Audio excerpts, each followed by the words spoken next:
Hi guys, in this video I'm going to show you how to transfer your coin from Binance Exchange to your Binance wallet. First, you can go to your asset in the bottom right corner. And then as you can see in the top, there is exchange and wallet. You can click wallet. And in this page, you can just click add funds here. And then you can choose receive tokens from Binance Exchange. And then you can choose the token. I will choose USDT here. And now you can choose the network. I will choose the cheaper one, which is Binance Smart Chain, BNB Smart Chain. And click continue. And then you can confirm the address.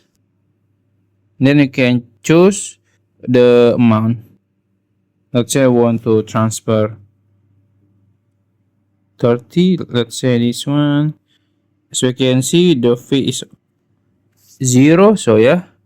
And then you can just click withdraw and confirm. That's it.